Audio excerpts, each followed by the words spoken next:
아니면 왔다 갔다 해도 되네. 조금 왔다 갔다 해야 되니까 반갑습니다. 반갑습니다. 예, 이런 자리에 불러주셔서 고맙고요. 사실은 요즘에 제가 강연을 좀 많이 다니는데요. 오늘 강연이 저는 특별히 반갑고 설레고 그렇습니다. 왜냐하면 여기 대한학교이기 때문에 저도 한국 사회가 지금과 같은 기존의 방식은 더 이상 안 된다. 사실 우리가 사는 이곳은 사회가 아니고 정직하게 말하면 정글이죠. 인간들이 사는 곳이 아니에요. 너무너무 끔찍한 정글에서 우리가 있는 거고요. 정말로 대안적인 새로운 삶이 있지 않으면 대한민국이라는 것은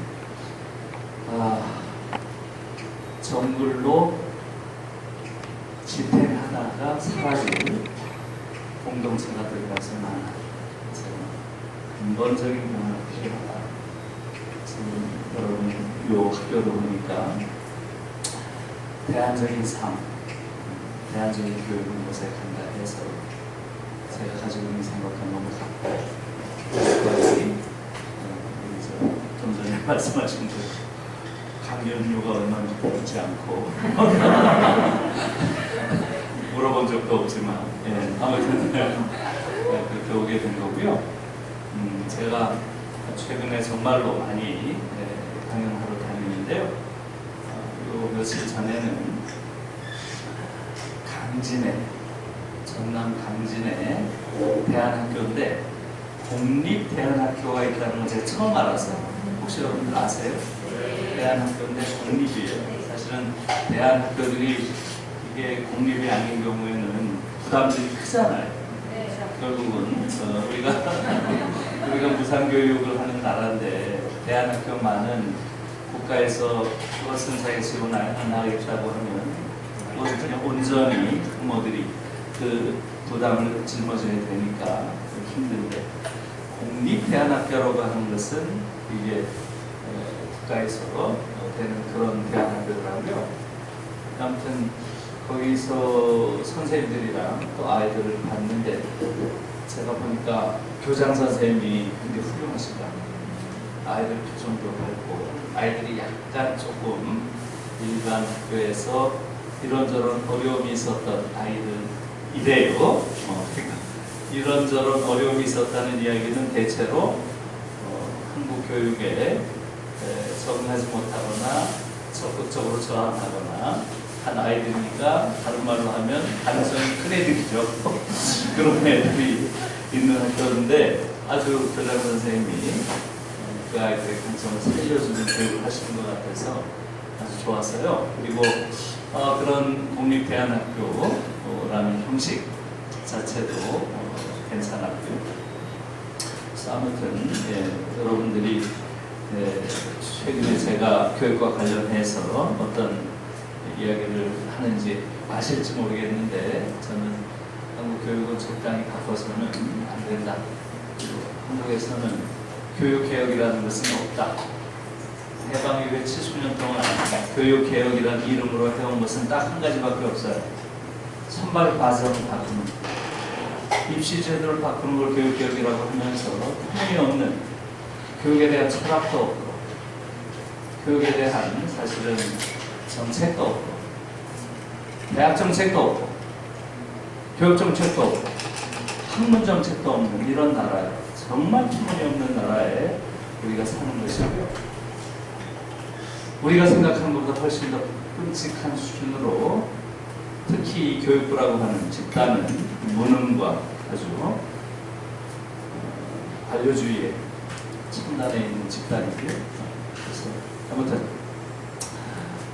그래서 희망은 대안적인 삶에 있고 대안적인 학교에 있다. 좀 그렇게 생각되기 때문에 오늘 여러분들 만나서 마치 동지를 만난 것 같은 그런 편안하고 아주 또 반가운 그런 느낌이고요. 그래서 같이 뭐 다른 게 아니에요. 제가 교육에 관련해서 최근에 그래서 이야기를 많이 하고 다니는 이유는 딱 하나예요. 아이들의 행복한 아이. 예? 민주적인 시민은 2차적인 거고, 또 2차적으로 되는 거고, 다른 거 다 떠나서 아이가 행복한 사회가 돼야 된다. 이게 이제 제가 꼭 이룰 수 있다면 그 일에 저도 일조를 하고 싶은 이런 마음이고요. 그 이유도 간단해요. 무슨 대단한 철학을 가지고 하는 소리 아니에요. 저는 지금 독일 유럽연구센터라고 하는 그런 이제 독일과는 가장 여러 가지 일을 하는 그런 기관이에요. 독일 정부가 전 세계 몇 개의 대학들을 연구소를 지정해가지고 지원을 해줘요. 20개. 1호가 하버드였고 2호가 위스콘신, 뭐 이런 식으로 미국에 몇 개, 캐나다에 몬트리올, 토론토 이렇게 해서 몇 개 하다가 이게 잘 되니까 아시아에도 지정을 했어요. 그래서 아시아에서는 1호가 동경대가 1호로 지원을 받았고요. 2호가 베이징대, 3호가 서울대가 아니라 중앙대가 되고요. 지금 아시아에서는 세 군데를 지원하는데 우리가 지원을 받고 있어서요. 근데 저는 독일을 거의 뭐 1년에 한두 번씩 갔다 오는데, 갔다 올 때마다 깊은 마음속 한 구석에 죄의식, 죄책감 이런 걸 느껴요. 그 가장 큰 이유는 아이들이에요, 아이들. 그러니까 그쪽 아이들은 정말 너무 행복하거든요. 학생들이 가장 행복한 시기라고 해요. 학생 시기가. 실제로 행복하고. 모를 것도 없어요, 사실. 그냥 얼굴만 봐도 행복 이렇게 써있을 정도로 아이들이 행복한 나라인데, 한국 아이들 그렇지 못하죠. 너무 불행하고 고통을 당하고 얼굴에 써있고 그런 고통이. 그래서 지금 사실은 한국 아이들은 상당히 불행한 아이들이 아니에요. 제가 그런 관심을 가지고 여러 나라를 좀 둘러보니까 전 세계에서 이렇게 불행한 아이들은 없어요. 가장 불행한 아이들, 전 세계에서. 만약에 그렇다면 우리 어른들이 정말 못된 짓을 하는 거죠. 다시 말하면 우리 어른들은 그냥 못된 어른이 아니라 전 세계에서 가장 못된 어른이에요. 네? 전 그렇게 생각해요. 거기에 대한 죄책감이 생기는 것이고요. 이런 교육을 더 이상 지속해서는 안 된다. 이제는 정말 뭘 적당히 바꿔서는 안 된다는 거예요. 통째로 또 근본적으로 뒤집는 방식으로 바꿔야 된다. 그래서 저는 그 교육혁명의 시기가 왔고, 이제 더 이상 지금 같은 방식으로는 한국이라는 나라가 지속될 수 없다. 그 비극이라는 것은 뭐 제가 말씀 안 드려도 여러분들이 다 아시죠. 저는 어제 시사 직격인가요? 하는 KBS 프로 어제 보고서 또 한 번 굉장히 충격을 받았는데, 아마 보신 분 있을 거예요, 그죠? 아이들 학대하는 한국 가정의 이야기들인데, 그 중에 하나는 한 아이가 아주 학교에서 공부 잘하고 하는 아이인데, 자기 어머니를 살해했어요. 8개월 동안 어머니 시신과 함께 지내더라고요. 네. 살해한 이유는 이 아이가 공부도 잘하는데 어머니는 항상 전국에서 있거든요. 그래서 서울법대에 들어가야 됩니다. 자꾸 이렇게 하니까 이 아이가 그 압박에 못 이긴 거예요. 그래서 어떻게 하다가 아마 모르겠어요. 자세한 이야기는 안 하니까 그렇게 의도적으로 살해하진 않았겠죠. 아마도 어떤 사고 비슷한 방식으로 어머니랑 다투다가 그렇게 되는지 모르겠으나, 아무튼 어머니 살해했고 8개월을 같이 지냈다는 너무너무 끔찍한 일이고, 한국 아니면 그런 일이 벌어지겠습니까? 도저히 상상할 수 없는 그런 일들이 이 사회에서 벌어지고 있고요. 우리 아이들이 뭐 세계에서 가장 불행한 아이들이라는 것은 아이들의 자살률 보면 뭐 분명하게 알 수 있거든요. 지금 한국은 전 세계에서 청소년 자살률이 가장 높은 나라예요. 가장 높은 정도가 아니라 평균의 1,5배 정도 되는 정도니까 놀라운 것이고요.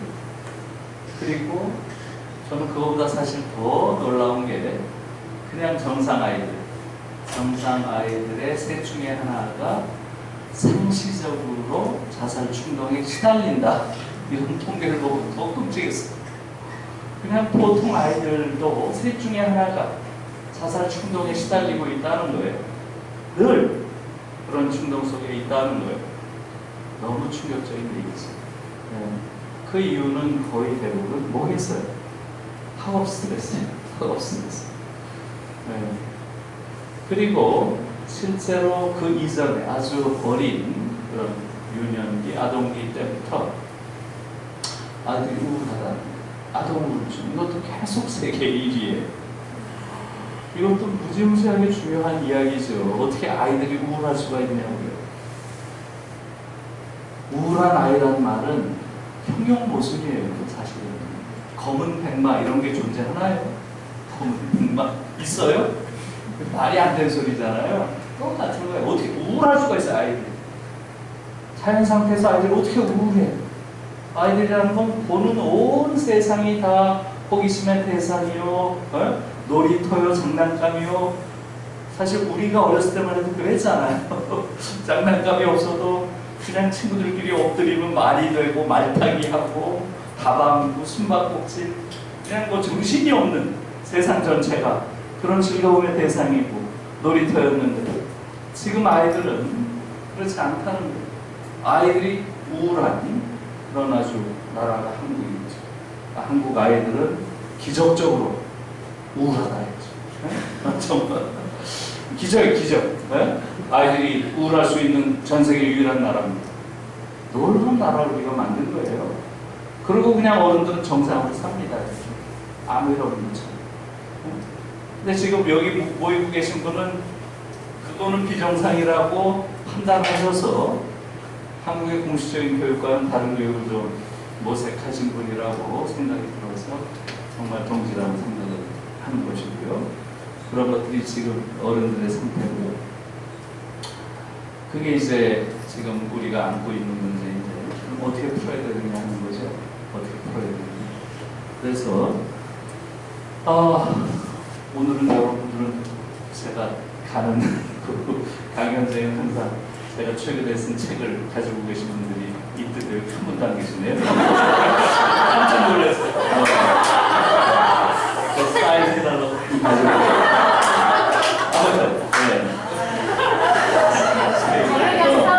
그래서 우리의 불행은 당연하지 않습니다라는 제목의 책이 이제 있는데 그 책이 지금 굉장히 많이 읽혔어요. 그래서 아무튼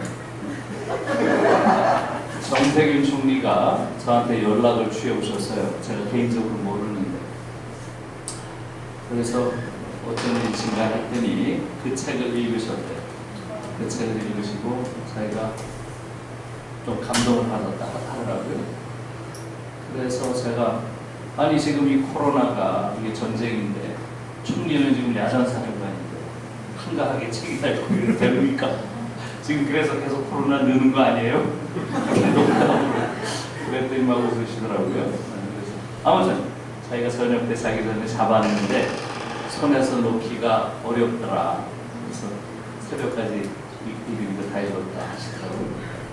그래서 제가 아이고 잘됐다. 총리가 나한테 또 전화할 일은 없잖아요. 그죠? 그래서 이 기회에 얘기를 해야지. 그래서 문재인 정부에 대해서 여러 가지 실망스럽지만 가장 실망스러운 게 교육이다. 조국 문제를 덮겠다고 정시를 뒤로 돌리고 이거 완전히 고나마 한 발짝 나간 걸 뒤로 돌리고 이러면서 완전히 교육을 개판으로 만들고 있는 정말 이건 도저히 이해할 수 없는 계약인데 교육에 대한 철학도 없고 비전도 없고 그것까지 좋은데 정략적인 이유로 교육을 동원하는 것, 그건 정말 용서할 수 없는 일이다. 이건 아이들의 문제고 모든 국민들, 특히 부모들이 굉장히 예민해 있는 문제인데 그런 문제를 가지고 아무튼 정략의 도구로 쓴다? 정말 잘못한 것이다. 총리께서 아무튼 교육 관련해서는 계신 동안 학교에 좀 관심을 가지고 바꿔달라 여러 가지 그렇게 얘기하니까 뭐 그냥 건성으로 알았다고 그러더라고요. 그래서 역시 뭐 그렇구나. 그러고 말았는데 한 2주 후에 전화가 왔어요. 총리 원자에서.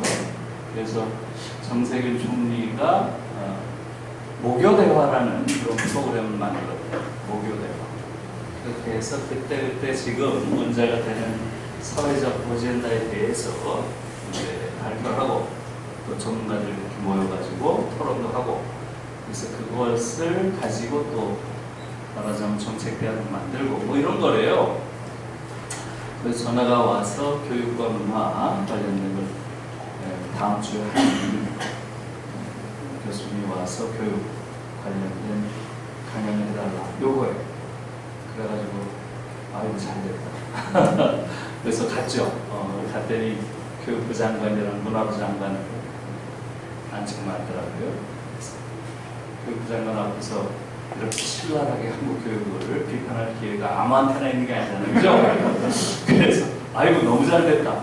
그래가지고 제가 한국 교육의 문제에 대해서 제가 평소에 가지고 있었던 그 분노를 사실은 터뜨려서 너무 큰 분노가 있어가지고 이게 교육이냐, 교육자는 뭐하고 있냐, 이런 식으로 좀 세게 이야기했고요. 그것을 당시에 생중계를 했어요. 국정TV라는 데서 KTV라고 있죠. 그게 지금 그대로 올라와 있어요. 풀 버전. 제가 한 30여 분 강연한 게 여러분들이 관심 있으면 한번 들어서 보세요. 제 이름이랑 모교대화 이렇게 치면 나와요. 바로 나와요. 그리고 또 어떤 사람이 그걸 막 편집을 했더라고요. 또 편집을 해서 제가 막 분노를 터뜨리면 유은혜 장군 머리에서 막 뭐가 올라가는 뭘 이렇게 처리해서 되게 재밌더라고요. 제가 봐도 재밌더라고요. 아무튼 그래서 그걸 한번 보시라고 권해드리고요. 그래서 아무튼 제가 주장한 것은 복잡한 게 아니에요. 한국이 지금 교육이라고 부르는 것은 교육이 아니다. 아이들을 죽이는 교육, 아이들을 불행하게 하는 것이고, 또 이 속에서 우리 아이들이 아주 나쁜 아이들로 자랄 수밖에 없다. 지금 N번방이 주는 충격은 뭐예요? N번방이 주는 가장 큰 충격은 뭐예요? 제가 받은 가장 큰 충격은 그 평범성에 있어요. 평범성. 너무나 평범한 아이들이 특별한 악인이 아니에요, 걔들이. 그러니까 선생님들한테 제가 여쭤봤더니 학교 같으면 보이지도 않는 아이들이에요. 안 보이는 아이들 있죠? 투명인간처럼 어디 저 구석에 숨어서 눈에 띄지 않는 그런 아이들인 거예요. 그런 너무나 평범하고 중간적인 아이들이 그런 짓을 하는 거예요. 지금 그것은 더 이상 괴물이라는 말로는 잡히지 않는 수준에 왔다. 얘들이 보이는 잔혹성, 얘들이 보이는 폭력성, 반인륜성, 심지어 아주 치밀하고 냉정한 물질주의. 돈 벌라고 하잖아요. 그거 가지고. 네? 무서운 거예요. 무서운 거예요. 그것은 괴물이 아니라 악마죠. 이미 인간의 경계에 넘어선 것 같아요. 평범한 아이들이 악마가 되는 공간이에요. 그게 가능해요? 교실이라는 곳이 평범한 아이들이 악마가 되는 공간이 됐으면 끝난 거죠. 그 나라의 교육. 네? 정확하게 거기에 대한 이름을 붙여줘야 돼요. 그냥 보통 아이들을 악마로 만드는 그 수준이 됐으면 끝난 거죠. 그래서 그런 지금 한국 교육이 처해 있는 그런 상황이라는 건 이미 완전 실패한 교육. 거기에 대해서 어른들이 또 정책 당국자들이 아무 일 없었던 일처럼 저렇게 교육 문제 하면 입시를 뭐 어쩌고 저쩌고 맨 이따위로 생각하는 것 자체가 얼마나 몰령치하고 얼마나 파렴치한 그런 짓인지 거기에 대한 상처는 전혀 없다. 그래서 뭐 어떻게 바꿀 것인가? 어떻게 바꿀 것인가? 쉽다. 어려운 게 없다. 어떻게 바꾸면 돼요? 네 가지만 하면 돼요. 네 가지. 첫째, 대학 입학시험 없애라. 둘째, 대학 서열 체제 없애라. 엘리트 체제. 네? 엘리트 서열 체제. 셋째, 대학 등록금 없애라. 넷째, 고등학교 특권학교 없애라. 고등학교 특권 고등학교 없애. 이렇게 내려가지. 아주 쉽다. 그러니까 분위기가 싸늘하더라고요. 거기 사람들 보니까 갑자기 싸늘해져요. 그러더니 막 서로 얼굴을 막 쳐다봐요. 저자 누가 불렀어? 뭐 이런 분위기야. 저런 점 도대체 누가 부른 거야? 그래가지고 제가 여러분들 지금 보니까 상당히 놀라신 것 같은데 저는 몽상가가 아닙니다. 그리고 제가 지금 말씀드리는 것은 아주 먼 이상이 아닙니다. 유럽에서는 일상입니다. 일상. everyday life. 일상이에요, 일상. 이 네 가지가 있는 나라 대보세요, 유럽에서. 이 네 가지를 하는 나라 어디 있어요, 유럽에서? 네? 아니, 이 네 가지가 독일도 없죠. 독일이 무슨 대학입학 시험이 있어요? 있는 나라를 해보라는 거지. 독일이 무슨 엘리트 대학 체제가 있어? 독일에 무슨 학비가 있어? 생활비 다 주는데. 심지어. 네? 어디 있어요, 유럽에? 이거 있는 나라가? 있어요, 없어요? 네, 그러니까 꼼짝 못 하더라. 네? 웅성웅성 대더니 조용해져요. 네. 한 사람이 손 들고. 영국 있잖아요. 그렇죠? 영국이 있네요. 그러고 보니까. 영국은 엘리트 대학 체제도 있고, 옥스퍼드, 케임브리지, 버밍햄 쫙 이쪽 애들도 엄청나게 경쟁이 높은 그런 경쟁 체제, 대학 입학 시험이 있고, 또 무지무지하게 비싸고 학비가 고등학교, 귀족 학교들이 엄청 많죠. 영국엔. 그래요, 안 그래요? 영국은 있어요. 그런데 유감이지만 영국은 유럽이 아니잖아요. 영국은 유럽이 아니에요. 누가 영국을 유럽이라 그래요? 자꾸 여러 사람들이 영국을 유럽을 잘못 알고 있으니까 영국 애들이 스스로 그냥 나가버렸잖아요. 깨우쳐 주려고. 그래요, 안 그래요? 브렉시트 아시죠? 다들 착각하고 있으니까 얘들이 여러분들의 그런 잘못된 관념을 교정시켜 주려고 지들이 알아서 나간 거예요, 유럽을. 그걸 우리가 브렉시트라고 부르는 거죠. 영국은 지리적으로만 유럽이지 유럽과 전혀 다른 이질적인 사회예요. 그래서 항상 그런 이야기를 할 때는 영미 체제 혹은 영미 모델, 유럽 모델 이렇게 나누는 거예요. 사실은 영미 모델은 유럽 모델과 다른 모델이 아니라 정반대의 모델이에요. 여러분들이 지금 하겠다는 대안학교, 대안적 3과 똑같은 겁니다. 대체로 유럽 모델은 영미 모델에 대한 얼터너티브, 대안 이렇게도 많이 얘기하고 영미 모델에 대한 안티테제 이런 말들을 많이 써요. 네? 대립명제 혹은 반대 사례 이런 얘기예요. 쉽게 말하면 그 정도로 정반대의 모델이라는 얘기죠. 그래서 우리가 알고 있는 영미 모델과 유럽 모델이라고 하는 것은 정반대의 모델이에요. 교육에 있어서도 마찬가지예요. 똑같아요. 그래서 지금 한국 사회는 어떤 사회예요?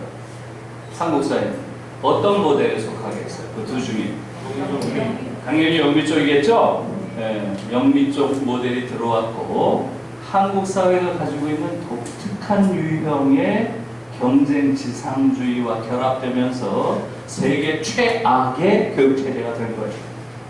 영미 모델 플러스 살인적 경쟁이라고 하는 한국 사회의 일종의 뭐라 그럴까요? 전시국가적 의식 상태.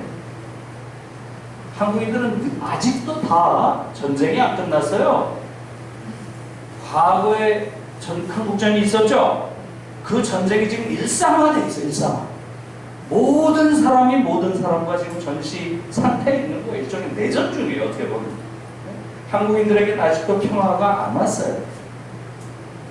대규모의 전시 상태의 그런 엄청난 폭력적인 그런 비참한 상태가 지금은 일상에서의 매일매일의 전투 상태로 지금 변해서 아직도 안온한 평화를 즐기는 한국에는 찾아보기 어려운 아주 독특한 나라가 된 거예요.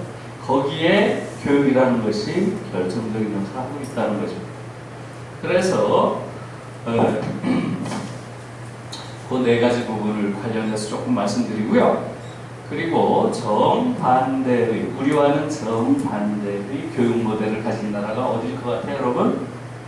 정반대.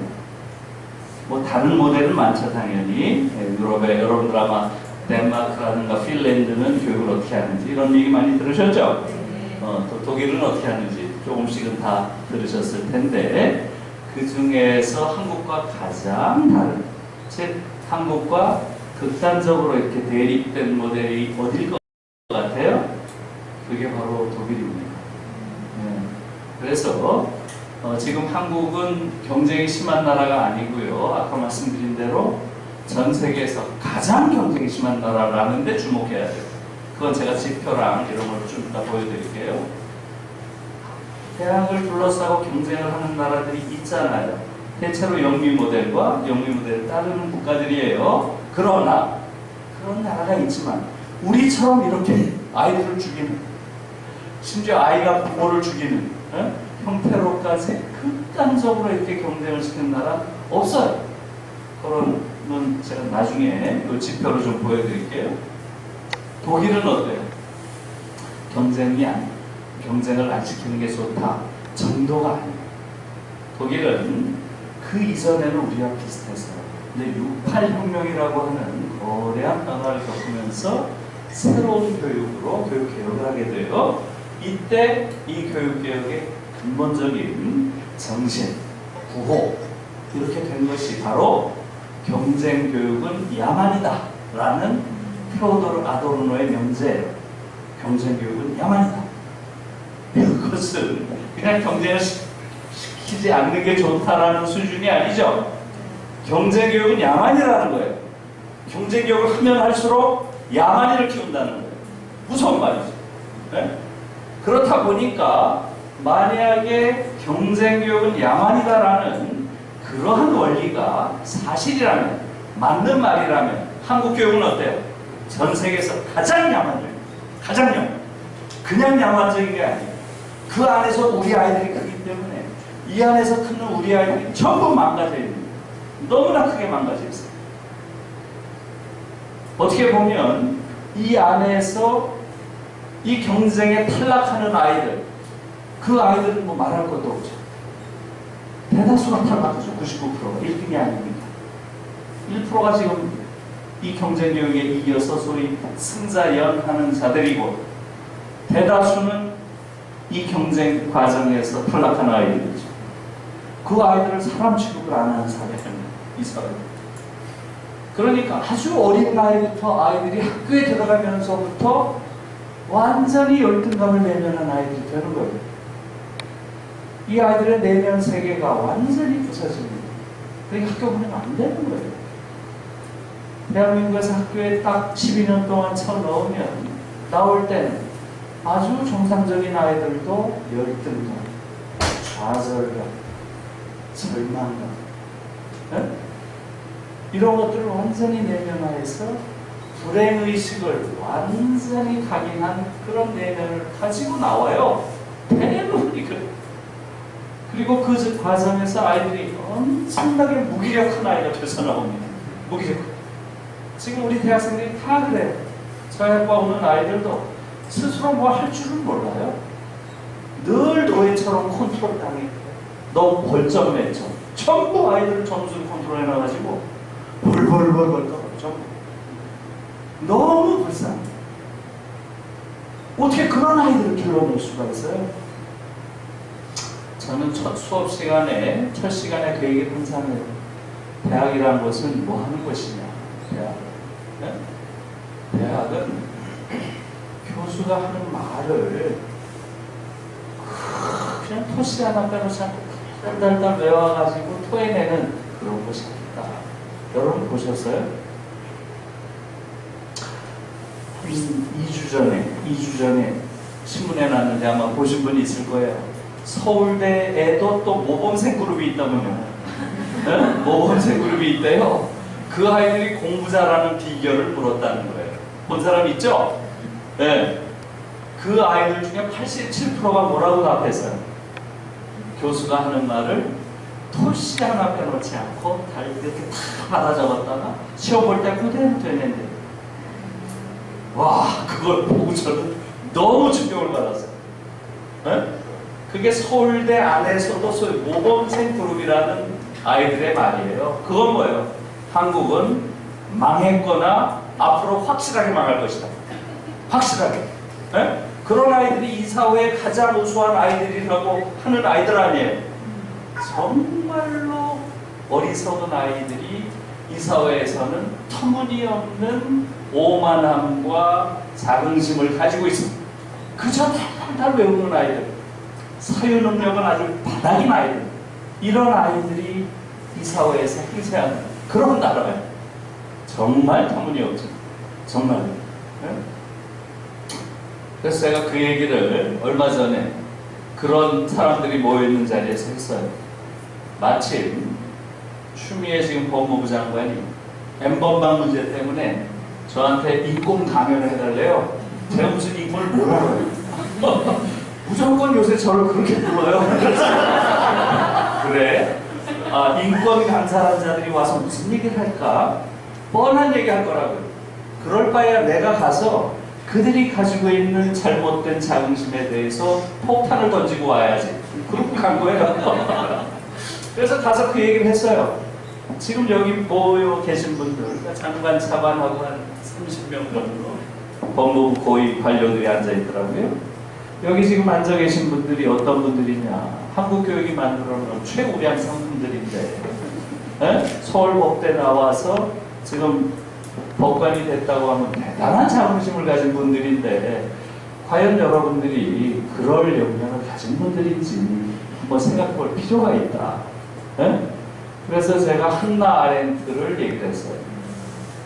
한나 아렌트라고 있죠? 독일의 아주 위대한 그야말로 정치 철학자예요. 예루살렘의 아이히만이라고 하는 책이 한국에서도 많이 읽혔죠? 그게 이제 보통 우리한테 많이 알려진 것은 악의 평범성이라는 그런 개념이 많이 알려졌죠? 아렌트가 그런 얘기를 했어요. 네.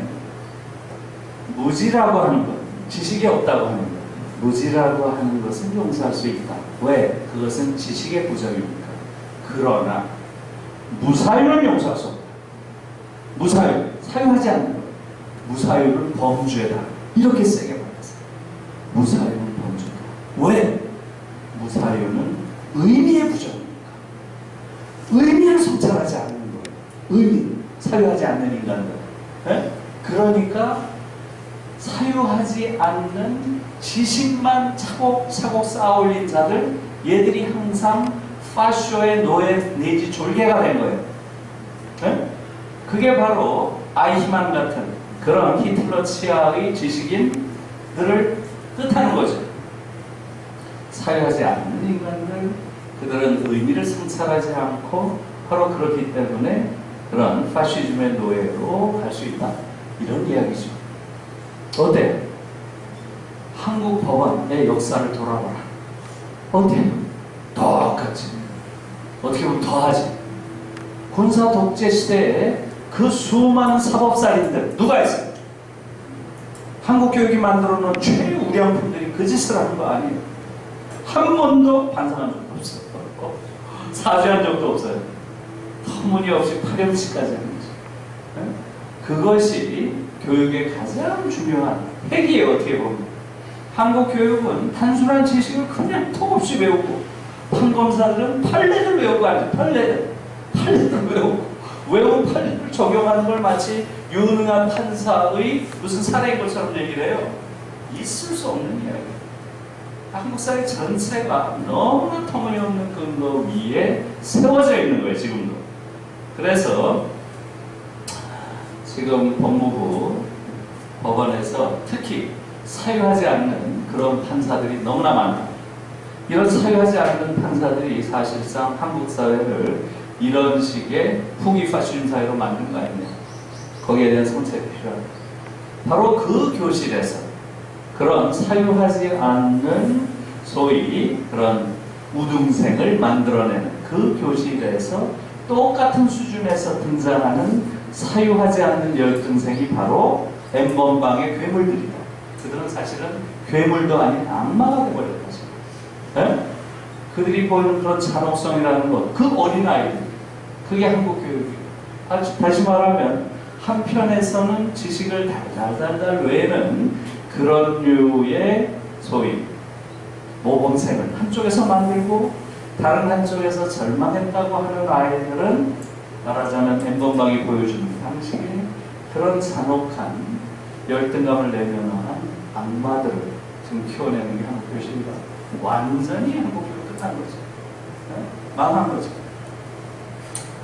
사실은 더 웃기는 거는 나중에 질문을 하더라고요. 질문을 했더니 아마 제 기억으로는 차관이셨던 것 같아요. 그 질문하신 분이. 근데 교수님 말씀에 대체로 동의한다. 어? 그리고 사실 우리가 너무 그냥 암기 위주의 지식을 달달 외우는 이런 걸 한 것도 사실이다. 그러나 잘 들여다보면 법원보다 검찰이 그러더라고요. 저는 모르겠어요. 어디가 더 심한지는. 제가 보기엔 도끼 같은데. 네. 그래가지고 이 법원과 검찰의 갈등이라는 게 심각하구나. 여기서도 나타나는구나. 그렇게 느껴서요. 그게 지금 한국의 지금 현실이고요. 그러니까 한국에서 소위 스카이를 나왔다고 하는 그 자들의 의식 세계라고 하는 것은 정말로 그것은 말하자면 이걸 하나의 소위 지성의 체제, 지성주의라는 관점에서 보면 너무나 천박한 수준에 지금 있는 게 한국의 지성계고요. 한국 사회를 각인하고 있는 가장 큰 특징은 반지성주의. 그것은 소위 지식인이라고 부르는 집단도 예외가 아니고요. 성찰하는 능력을 전적으로 결여하고 있는 그런 단순한 지식을 많이 암기하고 있는 자들이 지식인 행세를 하는 터무니없는 나라가 지금 한국입니다. 아무튼 그래서 제가 이건 잠깐 나가고 제가 이제 우리 학생들이 처음에 들어오면 항상 그 얘기를 합니다. 알겠네요. 예. 대학이라고 하는 것은 기본적으로 뭐예요? 이게 이제 중고등학교. 대학교는 뭐 하는 곳이에요? 예? 그렇죠. 대학교는 학습이 아니라 이걸 하는 곳이, 네? 대학교는 묻는 곳이에요, 묻는. 저는 이 서양 문학이랑 뭐 철학이랑 이런 걸 공부하면 할수록 동양이 얼마나 깊은지 그걸 느껴요. 와, 우리가 진짜 깊구나. 그거 우리가 몰랐어요, 전에는. 학문, 호세. 네? 서양 애들은 이것을 사이언스라고 하잖아요. 이것은 지식을 얻는 거예요. 걔들은 지식을 얻는 걸 학문이라고 하는데 우리는 물음을 배우는 걸 학문이라고 해요. 물음. 지식을 얻는 게 아니라 학문이라고 하는 건 묻는 법을 배운다는 거예요. 차원이 다른 거예요. 차원이. 정말 대단한 거예요. 동양의 이 사유의 깊이라는 건 정말 대단한 거예요. 전 이 말에 100% 동의합니다. 네? 묻는 걸 배우는 곳이 대학이라는 거예요. 단순히 지식을 익히는 게 아니라 맞는 말이죠. 그래서 대학이라는 것은 그야말로 우리가 가지고 있는 또는 인간이 일상에서 행하는 그 모든 행위, 모든 대상 혹은 모든 현상의 근원을 묻는 거예요. 묻는 것. 다시 말하면 학생들이 내가 맨 앞에 나와가지고 이렇게 오늘처럼 이렇게 얘기하잖아요. 그죠? 그러면 아니 저자는 정체가 뭐지? 저자가 도대체 뭐길래 저자 혼자 우리를 다 쳐다보고 우리 뒤통수만 보지? 서로? 이거부터가 학문인 거예요. 이 질서 자체가 굉장히 잘못된 권위적 질서거든요. 마치 내가 무슨 지식을 독점하고 있는 자인 것처럼, 마치 내가 무슨 진리를 막 설파해 줄 수 있는 능력이 있는 자인 것처럼. 그래야 안 돼요. 대학에 들어와서 먼저 해야 될 것은 모든 것에 대한 물음이에요. 벌써 그 물음만 던져도 진리가 존재하는 게 아니라 진리라는 건 사실은 권력관계의 다른 일부구나, 이게 보이잖아요. 이런 배치에 의해서 나에게 지식이 독점되어 있는 거 아니에요. 모두가 여기 보니까. 그래요. 이런 것들이 사실은 진리라는 건 어떤 절대적인 보편성을 갖는다기보다는 구체적인 사회적 관계 속에서 구성되는구나, 조금만 던져보면 알 수 있죠. 그게 얼마나 큰 깨달음이에요. 그러니까 제가 아이들에게 처음에 1학년 때부터 들어오면 하는 말이 모든 것을 의심하라. 이게 대학에서 공부하는 자의 가장 중요한 태도다. 믿습니다. 이건 절대로 가져서는 안 돼요. 태도다. 교회에서는 믿습니다죠? 대학에서는 의심합니다. 모든 것을 의심하라. 교수가 하는 말 하나하나, 저자가 왜 저런 말을 할까? 저자의 세계관은 무엇일까? 저자는 저 말을 통해서 무엇을 얻고자 할까? 사실 그게 가장 중요한 것이에요. 그래서 대학에서 절대적으로 필요한 것은 뭐예요? 대학생이라고 하는 것은 기본적으로 연구자. 우리나라 학생들은 지금 연구자라는 자세가 없어요. 교수는 함께 연구하는 작업. 그래서 항상 교수들이 Ich als Mitstudierender 이런 말 많이 해요. Mit라는 게 위대해요. 영어로 하면 Mystery, 함께 연구하는 자. 항상 자기가 그렇게 해요. 여러분 다 연구하는 자들이고 나도 여러분과 함께 연구하는 자들이지, 내가 무슨 대단한 진리를 독점하고 진리를 가르쳐줘? 통념 거짓말이지. 네?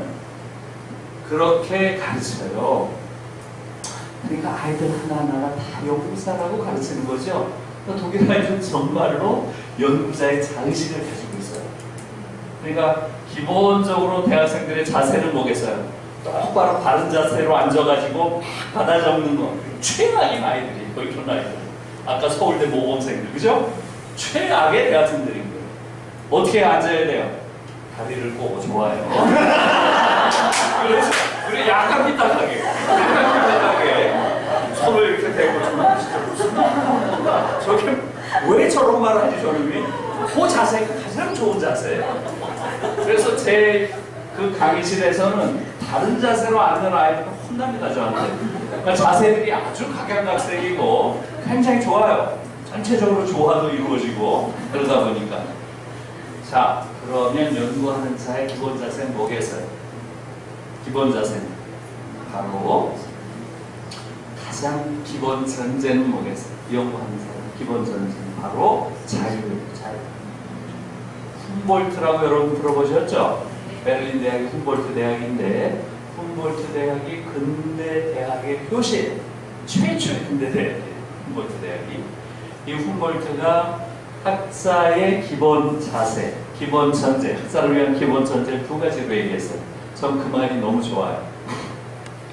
첫 번째는 자유, Freiheit und Einsamkeit 이렇게 얘기를 했어요.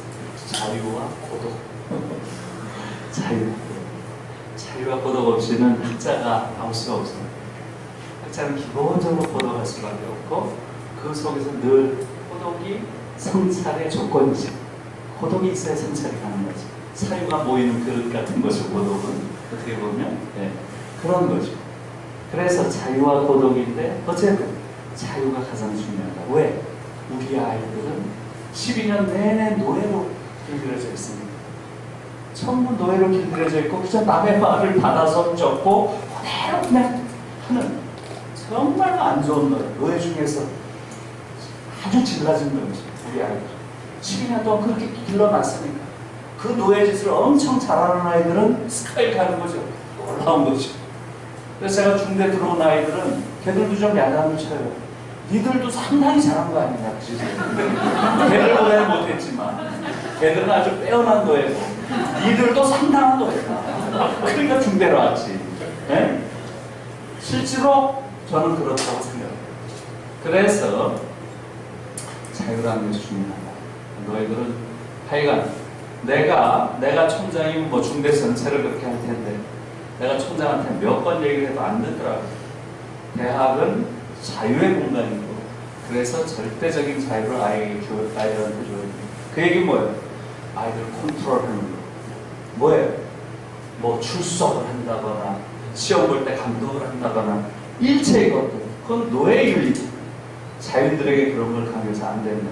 앞으로는 총장이 말을 안 듣죠. 당연히 내 말 듣겠습니까? 네. 안 듣더라고요. 어리석죠. 그래서 저는 제 수업만은 그렇게 합니다. 제 수업만. 그러니까 이 공간은 이제 한 학기 동안 절대 자유다. 그러니까 너희들이 수업을 들어도 되고 안 들어도 되고 모든 게 자유다. 체크도 하지 않으니까. 그게 대학생이 스스로 자기의 삶을 할 수 있는 사람이 자유 있는 것이지. 예, 그런 것이다. 이렇게 해요. 그래도 어떤 아이들은 16주 내내 맨 앞에 앉아서 있는 애들이 그런 얘기를 해도 그래요. 몸에 배 가지고 그냥 그런 애들은 무서워요. 어떻게 16주 내내 학교에 와서 선생님을 쳐다봐요? 정말 무서워요.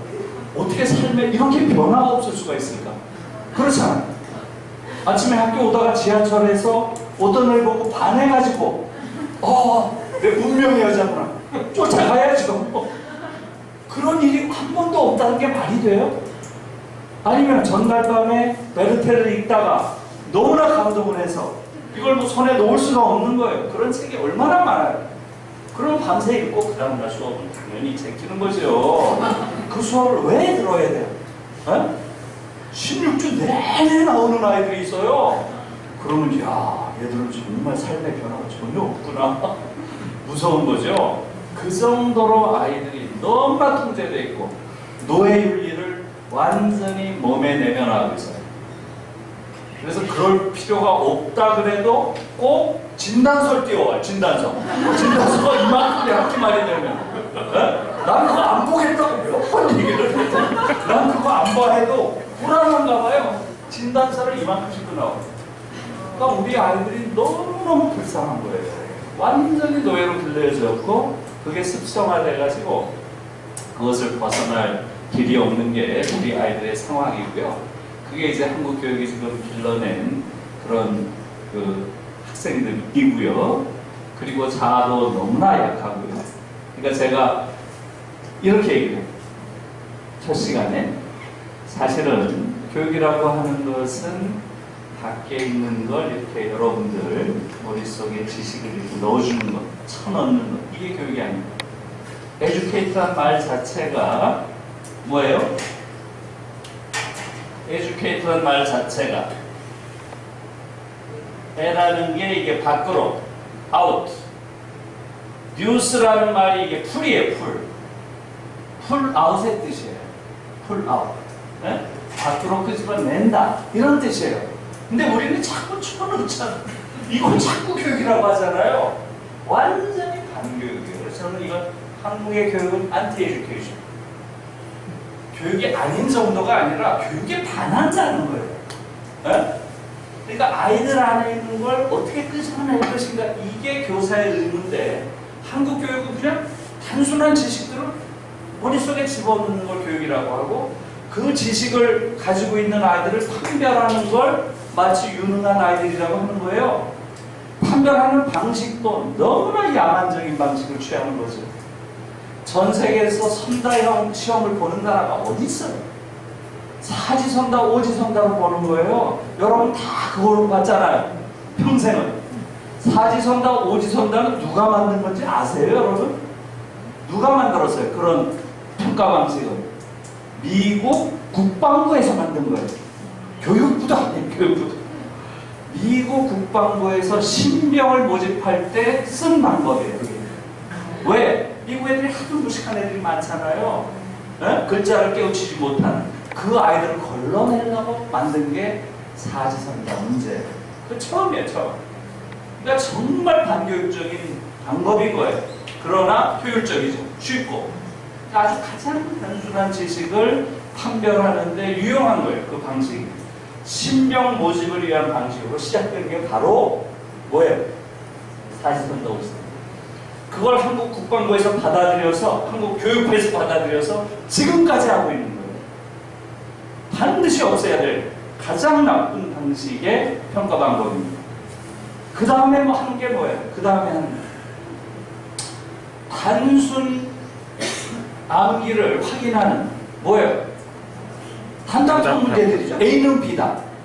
이 문제는 독일에서는 이건 범죄적인 평가 방식이라고 얘기해요. 왜 그렇게 했어요? A는 B다를 잘 외우는 아이들, 네? 그런 아이들이 뭐가 되겠어요? 파시스트가 되는 거예요. 파시스트. 우리도 외웠죠. 파시스트들은 그냥 암기를 하고 그대로 그걸 다시 되뇌이는 인간을 가장 좋아합니다. 우리는 학교 다닐 때 우리는 민족 중흥의 역사적 사명을 가지고 이 땅에 태어난 조상의 빛난 너를 오늘의 되살려 이걸 다 외웠어요. 네? 그리고 그 가로놓기 나왔죠. 계속 시험에. 그걸 외우면서 우리는 아주 훌륭한 파시스트로 성장한 거예요. 그래서 이렇게 됐어요 오늘날. 네? 우리 세대는 전부 파시스트예요. 다른 사유를 할 수 있는 가능성 다 차단당한 자들이. 왜? 파시스트 교육을 받았으니 그런 식으로 외우는 거예요. 네? A는 B다라고 가르치는 거. 이런 말하자면 주입식, 세뇌식 방식. 이건 절대로 교육에서 해서는 안 된다는 게 독일식이에요. 왜? 독일 아이들의 기본 문형은 항상 어떤 걸 주고 비판적으로 서술하래. 꼭 비판이 들어가요. 비판적으로 서술하래. 네? 자기 사유를 하라는 자기 사유 항상 남의 사유를 그대로 갖다 쓰는 것 이것은 파시스트의 교육 방식이라는 거예요.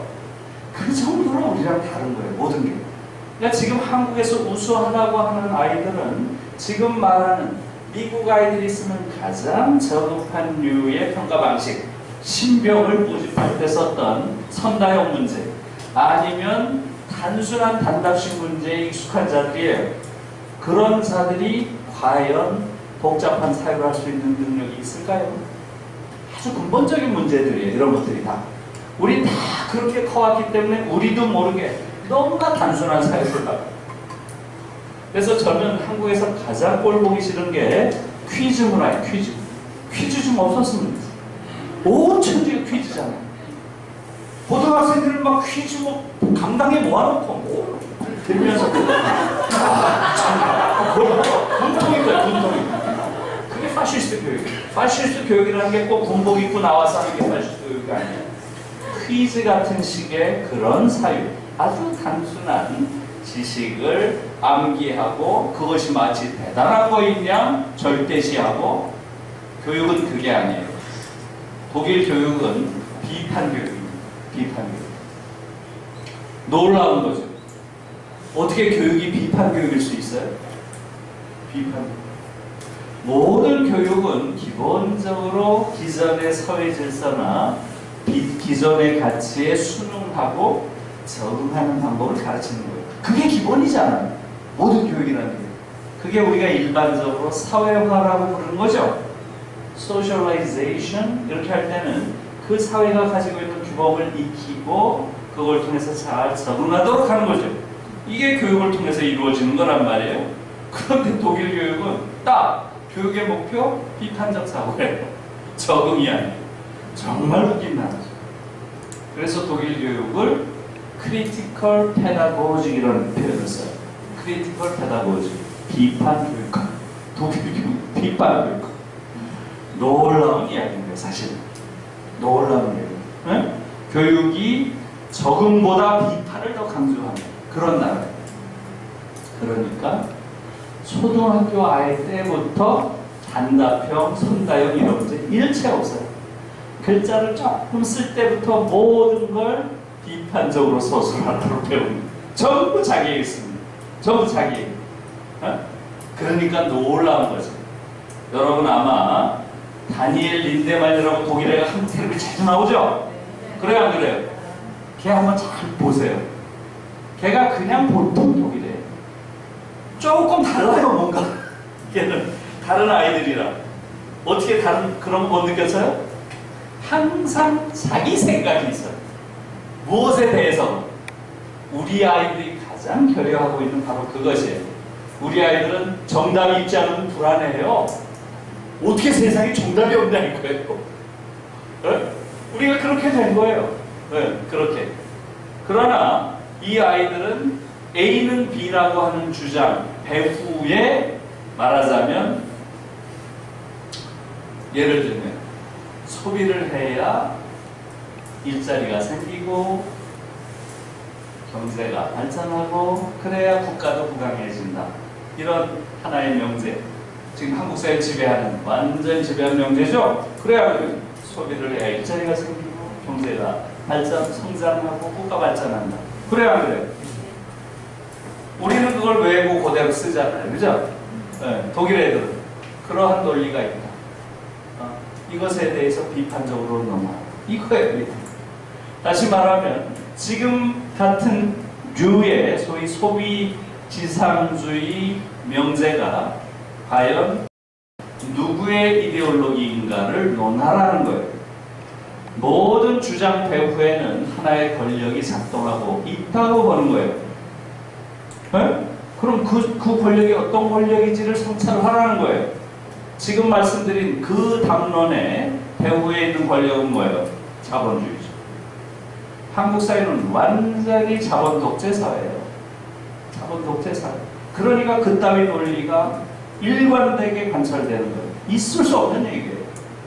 이미 그런 식으로 여러분들이 과거에는 군사 독재 시절에 새마을 운동이니 뭐니 하면서 뭘 왜라고 강제적으로 하고 이렇게 했죠? 지금 그렇게 안 해요. 여러분 스스로 다 그냥 내면하는 거예요. 어떻게? TV를 틀건 뭘 틀건 간에 하루 종일 처먹는 얘기, 하루 종일 물건 사라는 얘기. 그래야 안 그래요? 여러분들 모르게 그냥 다 내면하는 거예요. 완전히 한국인들은 소비 자본주의의 포로들입니다. 그걸 몰라요. 느끼지도 못해요. 그러니까 자본 독재가 무서워. 한국은 군사 독재 사회에서 민주주의 사회로 이행한 사회가 아닙니다. 그건 이제 이야기하면 좀 길긴 한데, 한국 사회는 군사 독재 사회에서 자본 독재로 이행한 사회예요. 이렇게 이행을 하니까 여러 가지 통치 방식 자체가 다릅니다.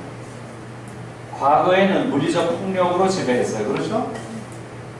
잡아서 고문하고 죽이고 이런 방식으로 공포에 의한 지배를 했어요. 지금은 아니에요. 지금은 욕망에 의한 지배를 합니다. 그리고 더 이상 과거처럼 물리적 폭력을 쓰지 않아요. 스스로 알아서 지배받도록 합니다. 그러니까 지배 방식도 달라지는 거예요. 과거에는 주로 어떤 방식으로 지배를 했을까요? 주로 착취를 하는데 물리적 폭력을 통해서 착취했어요. 노예 감독관이 흰 회초리를 가지고 채찍을 가지고 노예를 막 물리적으로 폭력했죠. 그런 방식으로 착취를 했어요. 지금은 그렇게 안 해요. 누가 그렇게 해요? 촌스럽게. 노예 감독관이 어디 있어요? 여기 있어요. 딱 심어놨어요. 딱 감독관들. 네? 여러분들 자신이 여러분들의 가장 무서운 노예 감독관입니다. 이제는 자기 착취를 하게 합니다. 자기 착취. 모든 사람이 스스로 알아서 착취합니다. 스스로 알아서. 무서운 이야기죠? 무서운 이야기. 다시 말하면 내가 가지고 있는 생각, 내가 가지고 있는 느낌, 내가 가지고 있는 사물을 대하는 감수성, 내가 가지고 있는 욕망, 심지어 내가 밤에 꿈꾸는 내 무의식까지 저들이 지배하고 있다면 내가 여기서 어떻게 해봐야 돼요? 내 모든 게 저들 건데 내 꿈이 사실은 내 꿈이 아니라 저들이 나에게 심어놓은 꿈이라. 내가 지금 욕망하는 게 정말 나의 욕망이 아니라 저들이 나에게 욕망하게 한 거라면 나는 이 상태에서 어떻게 해봐야 되죠? 무서운 얘기죠. 이게 자기 착취. 한국은 완전 자기 착취 사회입니다. 그 자기 착취의 한국식 이름이 바로 자기 개발이에요. 자기 개발. 그게 자기 개발. 한국인들은 온전하게 행복감을 느낄 수 있는 능력을 상실했어요. 여러분 생각해보세요. 여러분 혼자 있을 때, 혼자 정말로 어떤 행복감을 느끼고자 한 10분만 아무것도 하지 말고 정말로 자신